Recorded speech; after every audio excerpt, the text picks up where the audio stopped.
Welcome to the Top Business Leaders Show, powered by Rise 25 Media. We feature top founders, executives, and business leaders from all over the world.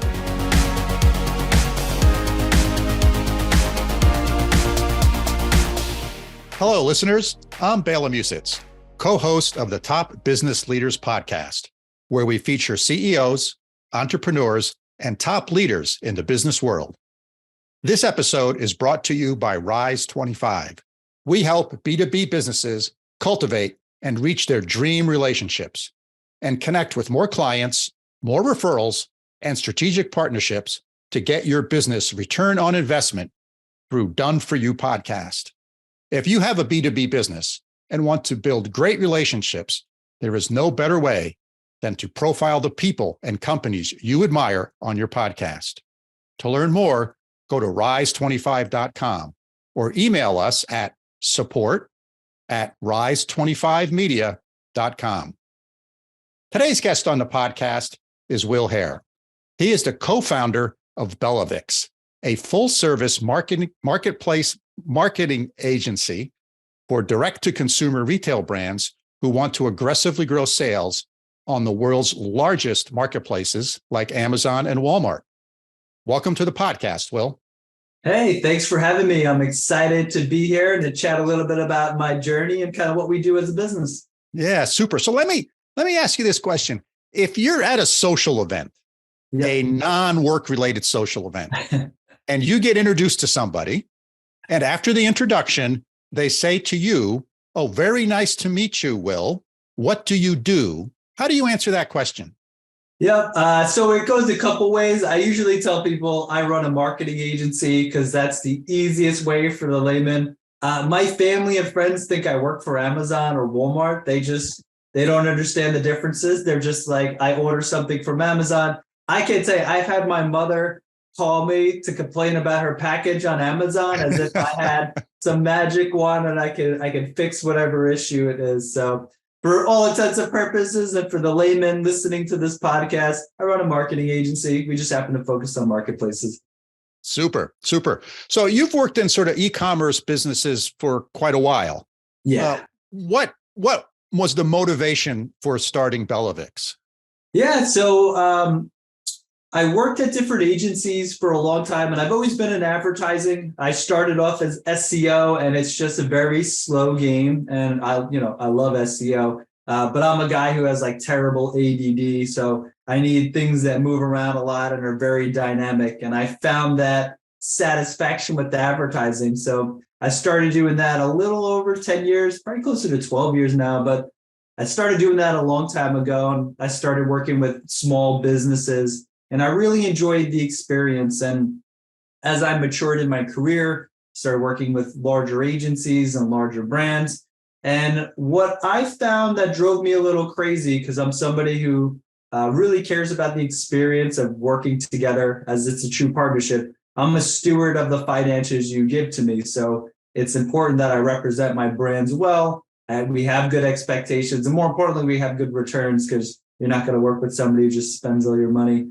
And what I found in my previous environments, and as I grew in my career, it was more of a numbers game. So my last agency I worked for example, it was me and I managed two people, and we managed 50 accounts. So it was bananas. The only way to describe it, it was crazy. It was hard to keep organized, and it was hard to be a good steward of the brands I represented. So in 2018, I just had enough of it. I was like, you know what, this is not what I want to do for the rest of my life, nor is it what I want my legacy to be. So I quit in 2018 and decided to just run my own agency.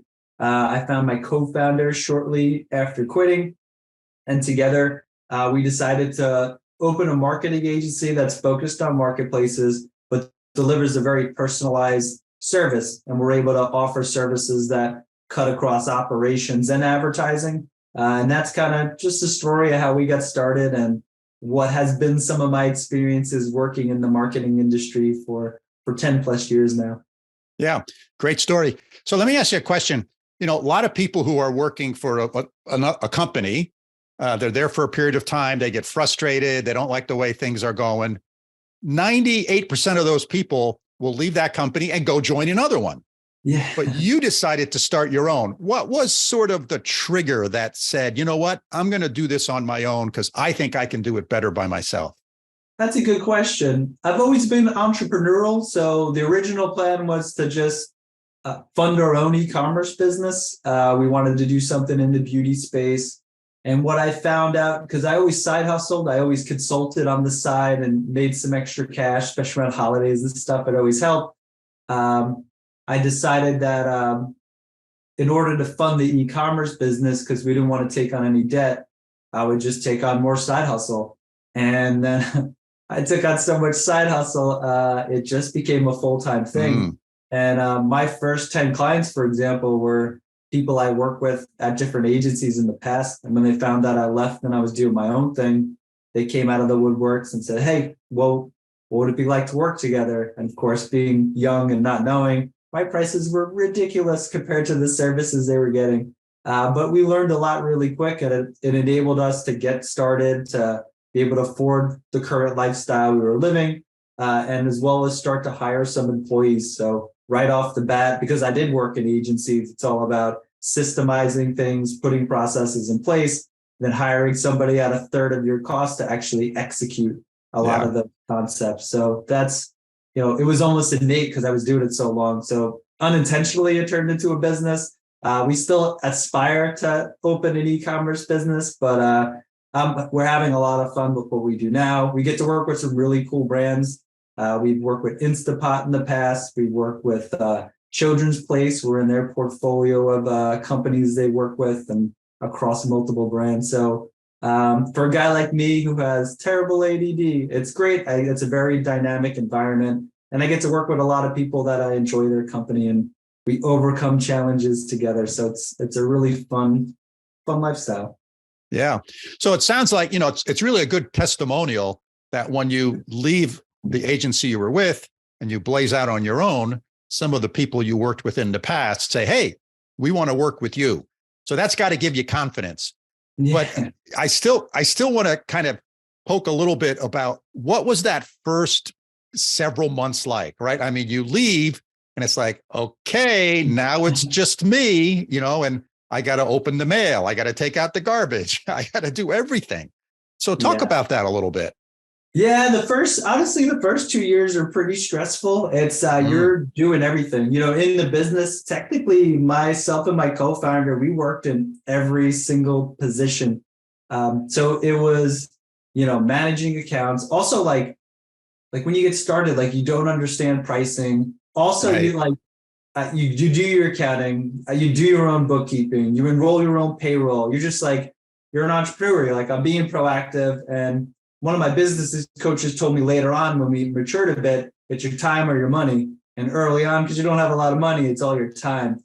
So it's a lot of late nights and early mornings. I'm an early guy, so I would wake up and start working at 5:30 in the morning. I'd take a break at 7 o'clock to drop the kids off at daycare and everybody do breakfast, grind out till 5 or 6, then do some family stuff, put them to bed, and then work from 8 to 11 and rinse and repeat Monday through Friday. Yeah. Worked most weekends, to be perfectly honest with you.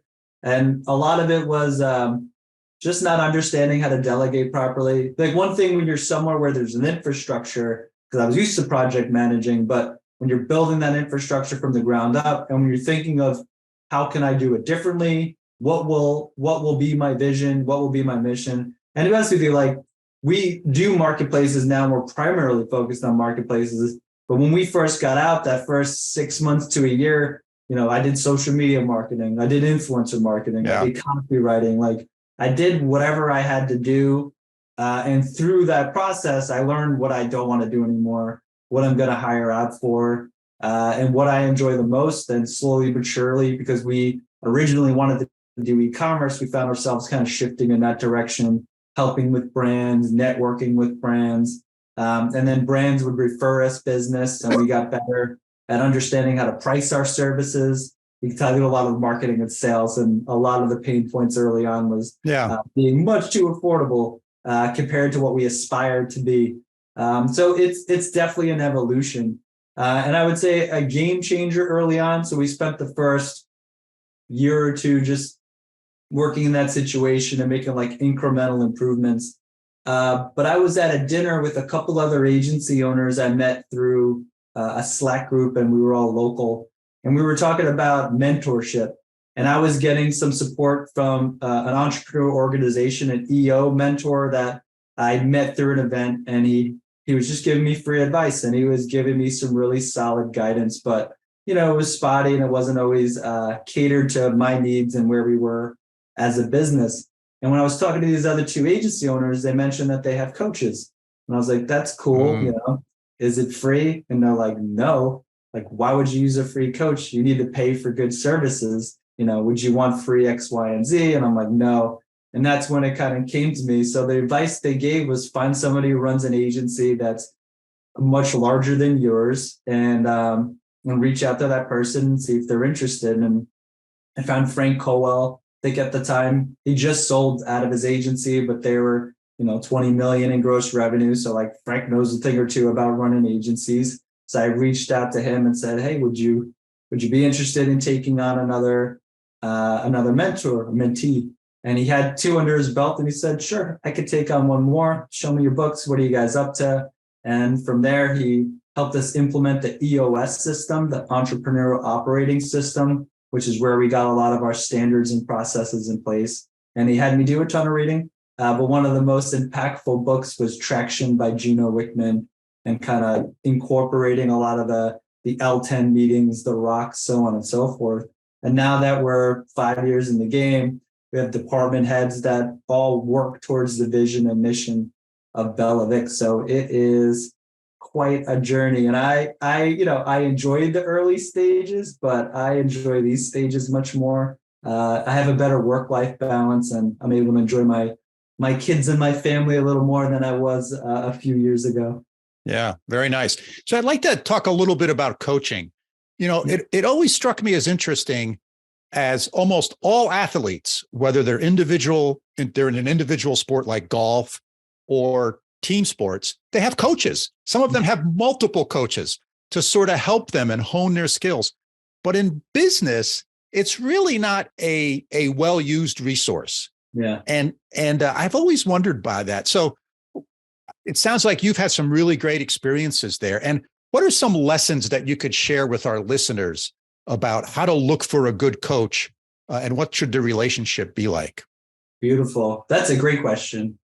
First thing I'd say is aspire somebody who's where you want to be. So if you're running an agency like mine, I was looking at agencies who were larger, and I looked on LinkedIn and I looked at the number of employees they had, and I went right up to the CEO essentially, and I shot blank LinkedIn messages essentially, just cold emailing. The other thing is I didn't want somebody directly in my space. So I didn't want another marketing agency who does Amazon or Walmart, because I didn't want to be threatened, get bad advice. Not really interested in getting bought out right now. So it didn't really make a lot of sense. That's more of a peer group, which I recommend if you're open to it. I work with agencies that we're direct competitors with, and we're part of a mastermind where we share information. There's enough work to go around. But regarding the coaching, so the first thing I did is identify a list of businesses that, not only from an employee standpoint, then I was able to estimate what their revenue was, but also from the look and feel of the brand. So like for example, we're more of a premium service, and we're going after mid-sized businesses. So like 10 to 20 million is like a typical revenue of a brand who works with us. So like it wouldn't make sense for me to go after somebody who services small businesses, because the type of advice I get wouldn't be relevant. So we made a list, and I identified 20 of them, and I reached out to about 10 before I heard back from Frank. We interviewed Frank, like a typical interview. What's your philosophy? What type of results can we expect? How long does it take to get results? What does it look like working with you? What's the cadence? Also, like, how much bandwidth do you need from me as the owner? Because at the time we started with Frank, you're still doing a lot of the day-to-day operations. And also, what is the end goal for the brands you work with? So like in the case of working with Frank, there's lifestyle agency owners. It's like, I just want to run an agency enough to maintain my lifestyle. And then where Frank leads people is I want to run an agency and get it to a point where it runs itself so I can jump on to my next passion or project that I'll be working on. And he's done it 2 or 3 times already. So he had the know-how of how to do that. So that's how we identified Frank. We interviewed Frank. And then when we started working together, the first 90 days, we met weekly, and he pretty much gave us a lot of homework. We read a lot of books, and then we would read chapters. We would meet with him. And then during that week off, we'd have to read another chapter, and execute from the previous chapter.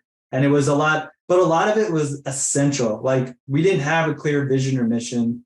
We didn't have clear expectations. We didn't have world-class onboarding. Like, there were all these aspects that were missing. And what was crazy is, like, when we started putting these pieces in place, basic infrastructure stuff, like, we had the strategies down, we can execute, but we didn't have a business around what we were doing. And as we started doing that, affirmation or whatever you want to call it, like, we started getting businesses that met our ideal customer profile. We started closing more businesses.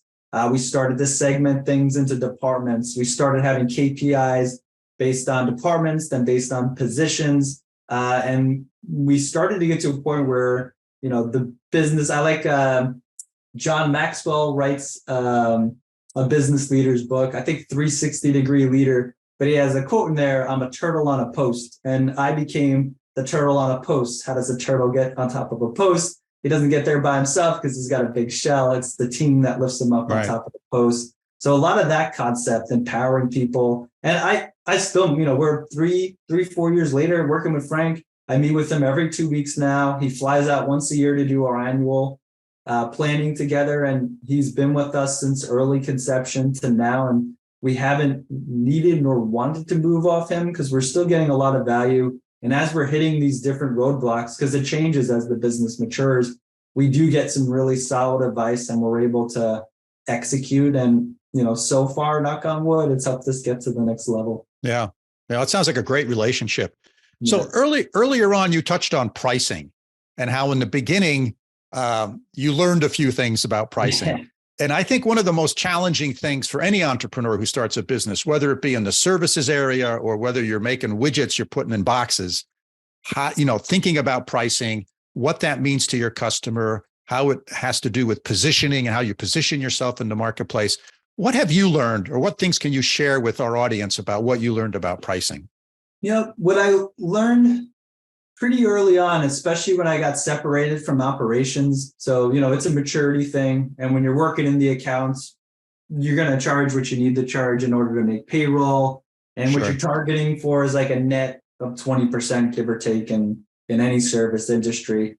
So once we kind of figure out where we needed to be, and once we got some reps in, because like early on, it's hard. Like, you look at some accounts, you look at the size of the catalog, and you're like, I think it's going to be, under 40 hours a month. Let's see what we get. And sometimes you're drastically right, and you're like, we're really profitable on this account. And other times it's like 180 hours, and you're like, whew, misquoted that one. But what you do pick up is it ends up being more. So an employee of mine has this quote. She's on the operations team, and she says, "I sell the dream and they live the nightmare." And that's something we learned really quickly is if I misprice something, in the sales process, it's always, roses, sunshine, and all that good stuff.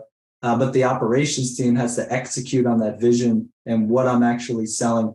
And what we found is like, when you go to the lowest common denominator, when you're competing on price, when you're doing outbound sales, especially, we found that, people are going to be more price conscious. They're going to want a deal, and they're not always going to appreciate the nuances of what makes you different. And so it took a little time to get there.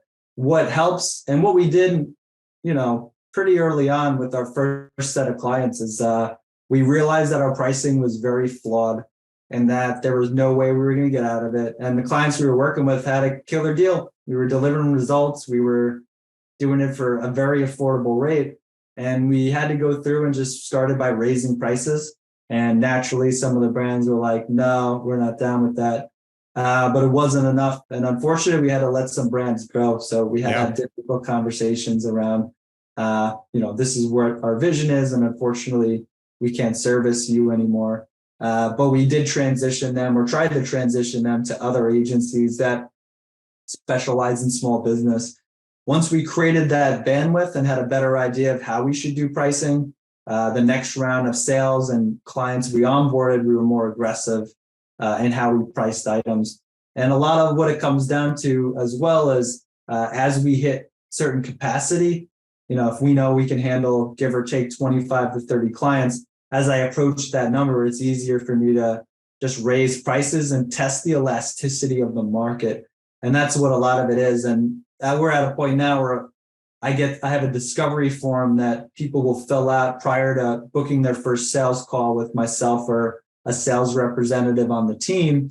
And we'll have an idea of like, okay, roughly they do this, their catalog's this size, they're, elasticity wise, they're going to be able to afford between A and B. And if we don't think we're going to be a good fit, we don't even have to take the phone call. We'll refer them out to one of our partners. But it took like 3-4 years to get to that point. So I don't know if I have any good pricing advice other than that when you're at capacity, be aggressive.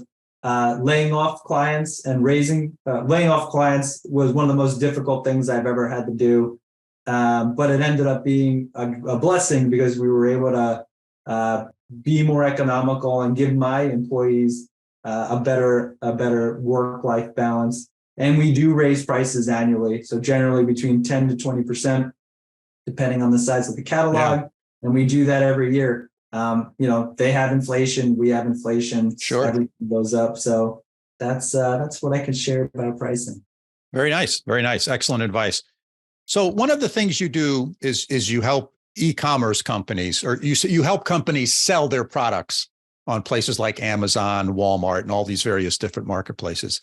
So I've always said, one of the great things about today's world is that if you have a business, you can sell your product these days to almost anyone in the world. Yeah. Whereas 50 years ago, you sold it within 100 miles of where you made that product or service. That was it. Yeah. So that's the good news. The bad news is everyone else can do that too. So you have a lot of competition. So let's talk a little bit about some of the things that you do, some of the specific things that you do to help a company get their products noticed on a place like Amazon or Walmart or any of these other, large e-commerce sites. Absolutely. So when it comes to leveraging Amazon, Walmart, even Target to some degree, it's the relationships you have. So we work mainly with brands. So I'm going to talk to private labelers and manufacturers. There is a way to be a reseller and to do a wholesale model. Unfortunately, we don't service brands like that. So any of the advice I give may not be relevant to those types of sellers. But if you're a brand and you're a private labeler, and you made a really good point, it's a level playing field. 50% of e-commerce happens on Amazon in the United States. 62% of people start their product searches on Amazon. So Amazon is, the 800-pound gorilla in the room. It's certainly not going anywhere. They're doing same-day shipping now, and they're expanding their warehousing and their fulfillment capability. 80% of Amazon's products are under 5 pounds and can be delivered by drone. So if you're not seeing them now, if you're in Texas or California, you might be seeing them already dropping off packages. So the way e-commerce is going is absolutely insane. How our kids shop for products is going to be so much different than how we grew up with it, which, to your point, going to a store, picking out the shoes or whatever you're into, it's all online now. So as an agency specializing in marketing, essentially, and helping these brands kind of scale, it's to start off, it's about relevancy and it's about brand building. So we have something called full funnel marketing and advertising, and really, really sexy, but it's based on the Amazon's Better Together philosophy. And so the concept we come up with, which is really basic, you want to have operational excellence. So we want to make sure across each of the marketplaces that we have a presence. We have good account health.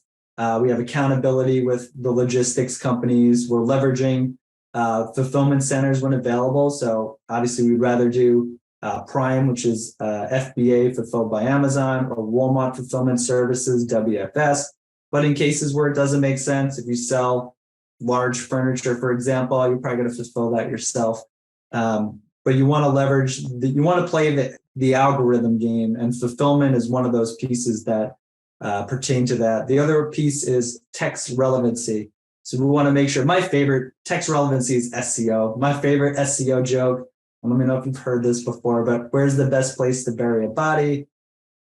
Second place to search results. Boom, boom. So the goal is to make sure that on relevant searches, you show up on the first page. And there's lots of tactics. There's long-tailed keywords. There's targeting root keywords. There's split testing listings. And something we do at BellaVix is incremental improvement leads to long-term growth. So a lot of working with a company like us is split testing different aspects of your listing. But the goal with text relevancy is just to make sure that you have relevant keywords inside your product detail page, on your listing, so on and so forth.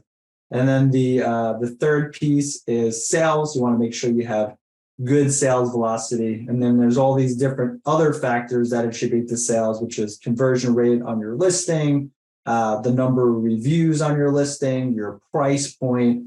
So it's important to make sure you're in a position that you are able to kind of honor these. And you don't necessarily have to be the lowest common denominator. The cheapest products don't always sell. The brands that are building audiences and the brands that understand their value and the unique selling proposition tend to do really well. We work with companies that are luxury brands, and they're certainly not competing with some of the more cost-effective options that are out there. But the strategies for those brands to get in front of the right customers is a lot different. Also, the budgets available that these companies have is just going to be a lot different. So when we're talking about working together, we will help you optimize your operations. We'll help you from a marketing perspective, make sure your search engine you're optimized for search engines. You have good fulfillment methods. You're running promotions, your listings, your assets, your storefronts, so on and so forth, all resonate with certain types of audiences. And then we'll drive traffic via advertising, starting from the bottom of the funnel, getting baseline data. How much does it cost to acquire a customer in market? How much does it cost to acquire a customer, expose your brand? And then work your way up. How much does it cost to get somebody in aisle? How much does it cost to get somebody contextually or demographically? So there's lots of different ways to build around it. And you need a team and a full funnel approach. So my team handles end-to-end services, and that's kind of where we specialize. Super. As you were describing that, it sounds like a very analytical, tech savvy. You're looking at numbers. You're doing a lot of sophisticated things. So if I'm a manufacturer and I sell a product and I want to solicit some of your expertise and help, what expertise and help do I need, and what do I offload on you, so to speak, right? I mean, if it's a critical thing to me, then I have to have some level of expertise in my house, but I may have you do a lot of the real sophisticated stuff. Do you have any thoughts on where that balance should be? Yeah, generally we work with departments. So the person we're working with has general marketing knowledge. They're generally a project manager. We're either working with a CMO, a director, or just a marketplace manager. So they'll have some level of knowledge. Where we really need help, especially early on, is just understanding the products. It takes us some time to understand the nuances. We have worked with companies that sell gas meters and purifiers, and there's molecular aspects of it because we also do customer service. So to answer those questions, so understanding the product is a big part of it. And then somebody on operation that understands all the costs associated with getting the product manufactured, but also shipping it to fulfillment centers. What's the cost there? As well as general marketing knowledge. So somebody who understands, okay, working on SEO, it means they're going to rank us better. Advertising, okay, I'm looking at TACoS, ACoS, ROAS, cost per click. Okay, these are some of the numbers I have, and I need to share that with my board of directors, my CEO, so on and so forth. So generally, we're not working with people who don't know anything about marketing, but to work with us, you need at least general working knowledge, and we're more leaning on you from a product aspect. Yeah, excellent. So let me ask you another question. How do you find your customers? Excellent. They actually find us. We don't do any outbound marketing. So since I started, and my background being SEO, I started blogging. So at this point, we have over 200 pieces of content that describe different challenges that sellers face on the platform. And our blog drives 3,000 unique users a month. And of those, some of them are our clients. Take us 5 years to build. We post twice a week at this point. So it's that's how they find us, and we're blessed that people are looking. Yeah. So if you reflect back on your career, was there what was sort of the biggest challenge or something you had to overcome to sort of get to where you are? Something that sort of sticks in your mind. Was there anything? There's a whole bunch. I don't know anybody who runs a business and doesn't have it. I think the biggest challenge, a couple big challenges that stick out. Before I did marketing and white collar type services, I'm actually a Navy veteran, and I got out as a licensed electrician, and I worked in the power industry for 10 years while I went to school and graduated. And a big challenge was transitioning from that lifestyle to more of a professional service lifestyle.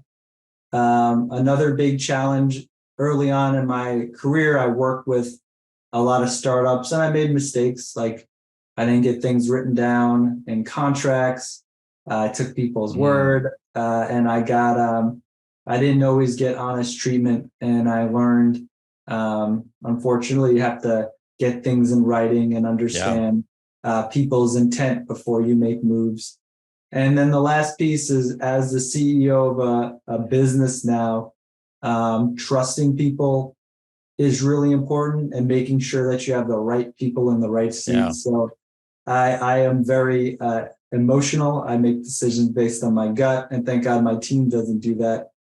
But what I learned, that it's better to be analytical about these things. Like we incorporated predictive analytics into our recruiting process, and it's improved our attrition rate, but also getting the right people on the team. So those are some of the roadblocks we hit. I'm sure if you have another hour, I could list out a whole bunch, but those are the big ones that come to mind. Yeah. So one of the ones you said there, really, I wanted to probe a little bit more. You talked about hiring and using analytics in hiring. Can you expand on that a little bit? Some of the things that you guys do?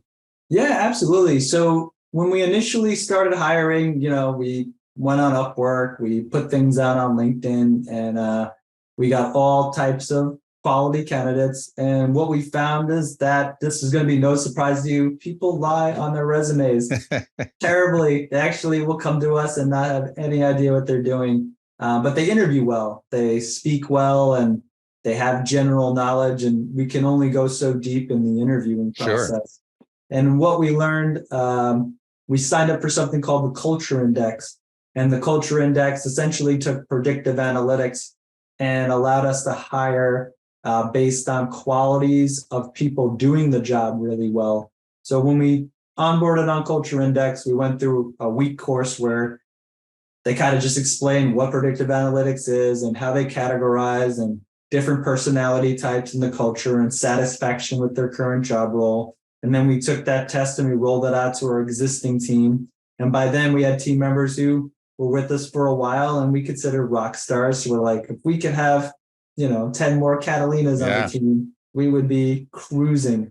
So once we got the different personality types inside of this portfolio, as we did our recruiting process, we had people answer some questions that were kind of culture oriented, how they approach work, how they think about challenges, what are they curious about. But we also had them take this predictive analytics test to get an idea of their personality type.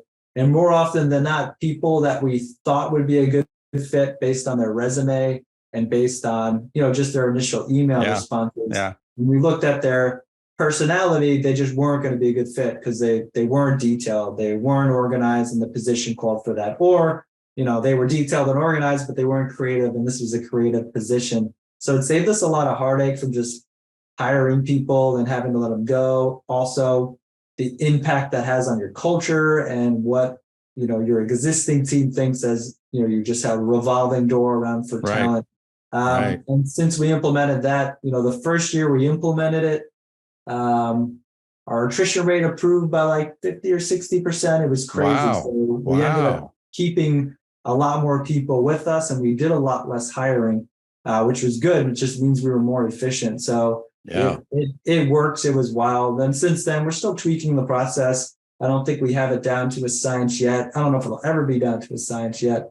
But it's a game changer. And we actually got that from other agency owners. There's a couple of them. I can't think of them off the top of my head, but other agency owners from our peer group would use predictive analytics to hire through different softwares or companies that they use. So that's where we had the aha moment and decided to go with it, and it ended up being a game changer.